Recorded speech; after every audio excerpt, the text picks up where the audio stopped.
Bom dia, Presidente Lula. Muito bem-vindo à Casa da Democracia Europeia, o Parlamento Europeu. Muito obrigada por ter aceitado o convite do Global Progressive Forum 2021, o GPF. E como diz o nome progressista, eu gostaria de lhe perguntar o que é para si uma agenda progressista, o que é que tem que constar de uma agenda progressista para enriquecer os debates que nós estamos a ter esta semana. Olha, eu acredito que uma agenda progressista hoje, em qualquer parte do mundo, ela tem que ter três temas que são inseparáveis. Primeiro, a desigualdade. Não é possível que os setores progressistas da sociedade não estejam incomodados com a desigualdade que toma conta do mundo. Ou seja, embora o mundo produza alimentos necessários para a humanidade, a verdade é que nós temos 800 milhões de seres humanos que vão dormir toda noite sem ter o que comer. Uma outra coisa importante é a questão climática, ou seja, nós precisamos ter em conta que tratar com seriedade a questão climática hoje, cuidar do planeta, cuidar da nossa água, da nossa floresta, da nossa fauna, é uma obrigação de sobrevivência. Não precisa um país fazer pressão sobre o outro. É obrigação de cada ser humano, desde o dia que nasce até o dia que morre, a cuidar do seu planeta, a cuidar da água que bebe, a cuidar do ar que respira, a cuidar da qualidade da vida das pessoas. Essa é uma segunda coisa importante. E a terceira coisa importante é a geração de empregos para a humanidade.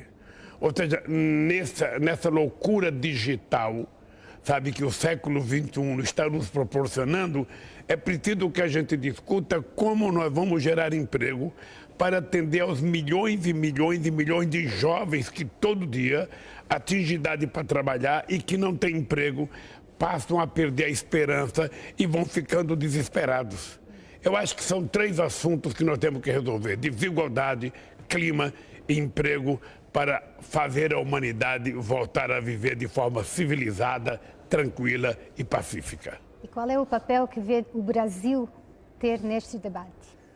Olha, o Brasil tem um papel importante porque o Brasil tem 213 milhões de habitantes. O Brasil é um país com território imenso, são 8 milhões e meio de quilômetros quadrados. O Brasil tem uma fronteira seca com quase todos os países da América do Sul, menos com o Equador e com o Chile, que são quase 16 mil quilômetros de extensão. O Brasil tem 8.500 quilômetros de fronteira marítima. O Brasil tem muita riqueza mineral no subsolo, no solo. E o Brasil tem a maior reserva floresta tropical do planeta Terra. Ou seja, então, o Brasil ele ganha uma importância estratégica no planeta Terra. E o Brasil não precisa ficar discutindo com os outros países quem é dono da Amazônia. A Amazônia é do Brasil, mas o Brasil precisa compartilhar com o mundo a exploração científica do potencial da biodiversidade brasileira. Se é verdade que as florestas subtropicais hoje representam um equilíbrio no planeta Terra, nós temos que compartilhar com o mundo esse nosso país, para que o mundo possa pesquisar e nos ajudar a desenvolver a melhor política de desenvolvimento para gerar possibilidade de sobrevida das pessoas que lá habitam, sem a gente ficar querendo transformar a Amazônia num santuário da humanidade. É preciso explorar com inteligência, porque hoje a palavra crescimento econômico e a palavra desenvolvimento econômico está intimamente ligada à palavra ambiente. Então é preciso cuidar do meio ambiente para que a gente possa ter um outro modelo de desenvolvimento, e nesse aspecto o Brasil pode contribuir muito com a humanidade. É interessante o que está a dizer, porque efetivamente na Europa muitas vezes se opõe o debate ambiente e emprego, crescimento económico e respeito do meio ambiente. E é interessante ouvir nas suas palavras que considera que não são incompatíveis. Não são incompatíveis, pelo contrário. Ou seja, hoje você não pode pensar em crescimento econômico, sabe, sem pensar na questão ambiental. O que é preciso é que a gente pense num crescimento econômico sustentável. em que a gente possa gerar empregos, possa gerar riqueza e, ao mesmo tempo, preservando o meio ambiente que nós vivemos. A manutenção dos ecossistemas, a exploração da biodiversidade tem que ser considerado um fator econômico. Nós não precisamos destruir para construir outra coisa falsa. Ou seja, eu hoje acho que ser progressista é ser ambientalista. Ser progressista é ser humanista. Ou seja, ser progressista é falar um pouco com o coração e um pouco com a razão. Ser progressista é ser solidário, ser fraterno, falar mais em amor, menos em ódio e mais em paz. Bonitas palavras que me levam a um tema que vai agora a seguir ser discutido, que é o futuro da democracia. Porque para termos paz, para termos crescimento económico, tendemos a pensar que o melhor sistema que o pode fornecer será o sistema democrático.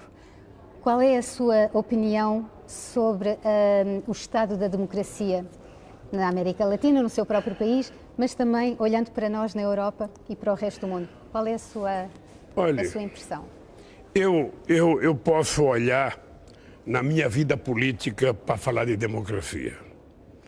Se não fosse no sistema democrático, eu jamais seria presidente da República do Brasil.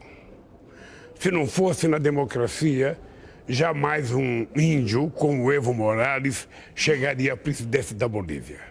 O que é importante é que você tem que estabelecer um modelo político democrático em que todas as pessoas têm igualdade e oportunidade de se organizar e de competir. E, ao mesmo tempo, você tem que ter uma economia democrática em que todos tenham condições de ter acesso às calorias e às proteínas necessárias à sobrevivência humana. Você tem que ter uma educação democrática em que a escola não seja separada para quem tem dinheiro e para quem não tem dinheiro. É preciso ela ser democrática. Os meios de comunicação têm que ser democráticos. Todas as pessoas têm que ter direito a ser ouvidas pelo meio de comunicação. Não é o dono do jornal ou o dono da televisão que é o censor. É preciso que a sociedade tenha uma participação, sabe, nessa democratização dos meios de comunicação. Então, a democracia é uma coisa extraordinária, na medida em que ela permite que eu diga o que eu quero, que eu faça o que eu quero. O que nós precisamos entender, e eu acho que os setores progressistas não podem abrir mão disso, é o seguinte: democracia não significa você dizer que quer emprego, significa você poder trabalhar. Democracia não significa você dizer que está com fome ou gritar que está com fome.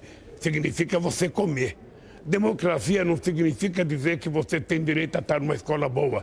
Significa que você tem que estar na escola boa. Ou seja, então a democracia é a possibilidade que a gente tem de garantir que todos, sem distinção, sejam tratados em igualdades e tenham as mesmas oportunidades. São as oportunidades que têm que nos diferenciar e não a questão econômica. É verdade, mas há muitos riscos e há muitas ameaças para esta democracia. Hoje em dia, por exemplo, as redes sociais, quando são manipuladas por algumas formas mais extremadas das opiniões políticas, podem fazer correr o risco a essa própria democracia e impedir o acesso das pessoas a esse mundo melhor. Não, a democracia tem risco. A eleição do Trump nos Estados Unidos foi um risco.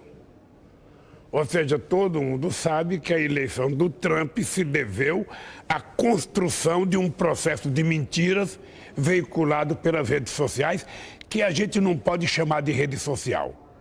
É melhor a gente chamar de rede digital, porque de social tem menos, sabe?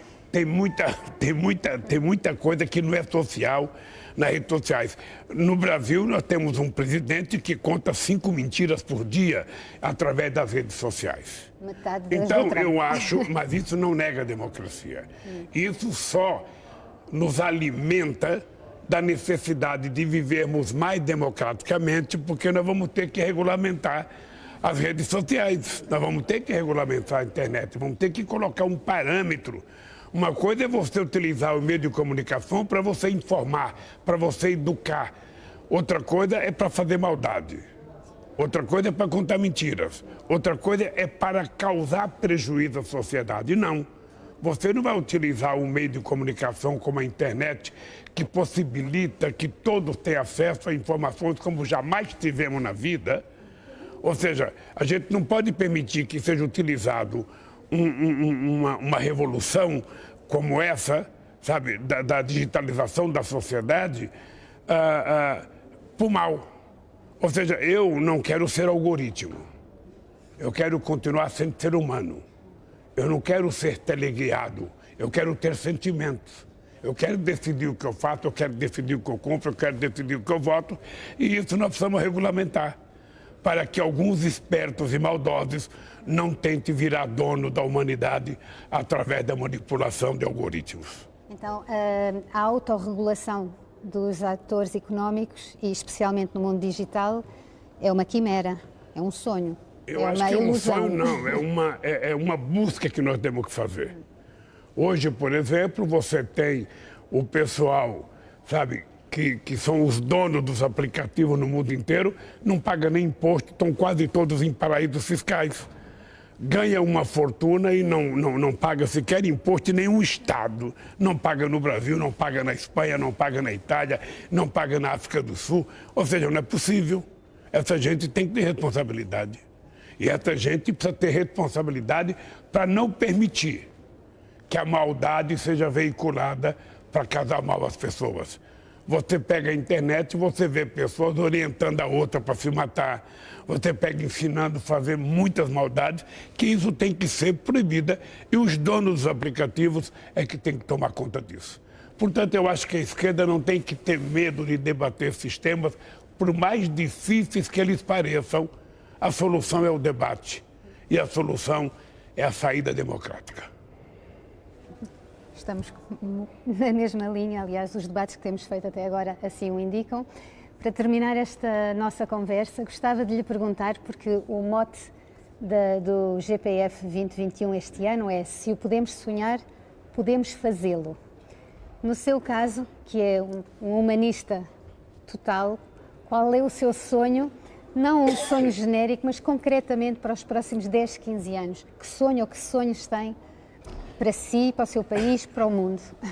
Eu sempre digo que todos nós, seres humanos, temos que sonhar muito e sonhar grande, porque se a gente sonhar pequeno, quando a gente acordar, a gente vai ficar decepcionado. É preciso sonhar grande. Eu sonho com um mundo mais fraterno, eu sonho com um mundo mais solidário, eu sonho com um mundo onde prevaleça o amor e não o ódio, onde prevaleça a paz e não a guerra. Eu sonho com um mundo em que as pessoas possam comer 3 vezes ao dia, que as pessoas possam ter acesso ao emprego, à educação, ter acesso a atividades culturais. Ou seja, eu sonho com um mundo em que todos possam viver com dignidade. Eu sonho com o mundo Lula também. Ora, meu sonho comum, eu acho que eu já realizei muito dos meus sonhos. Eu saí da onde eu saí, num estado muito pobre do Brasil, e chegar à presidência da República do meu país, já foi a realização de uma perspectiva que eu nunca tinha sonhado. Então, eu sonho agora recuperar a democracia do meu país. Eu sonho que o Brasil volte a ser democrático, que o Brasil se transforme num país, sabe, que seja exemplo para o mundo. Exemplo na questão do clima, exemplo na questão do emprego, exemplo na questão do salário, exemplo na questão, sabe, da educação e exemplo, sabe, na qualidade do ser humano que nós queremos criar. Um ser humano fraterno, um ser humano que simboliza o amor e não a guerra, a paz e não o ódio. É isso que eu sonho. Muito obrigada, e eu sonharia que toda a gente fosse como o senhor. Mas há possibilidade, há possibilidade. O ser humano não nasce ruim. Ele é feito ruim. Ele é transformado, ele aprende a ser ruim. Se ele aprende a ser ruim, nós temos a obrigação de ensiná-lo a ser bom. E a gente aprende a ser bom dentro de casa. Vamos seguir o seu exemplo e agradeço-lhe imenso este tempo que passou connosco. Obrigado. Muito obrigada. Obrigado.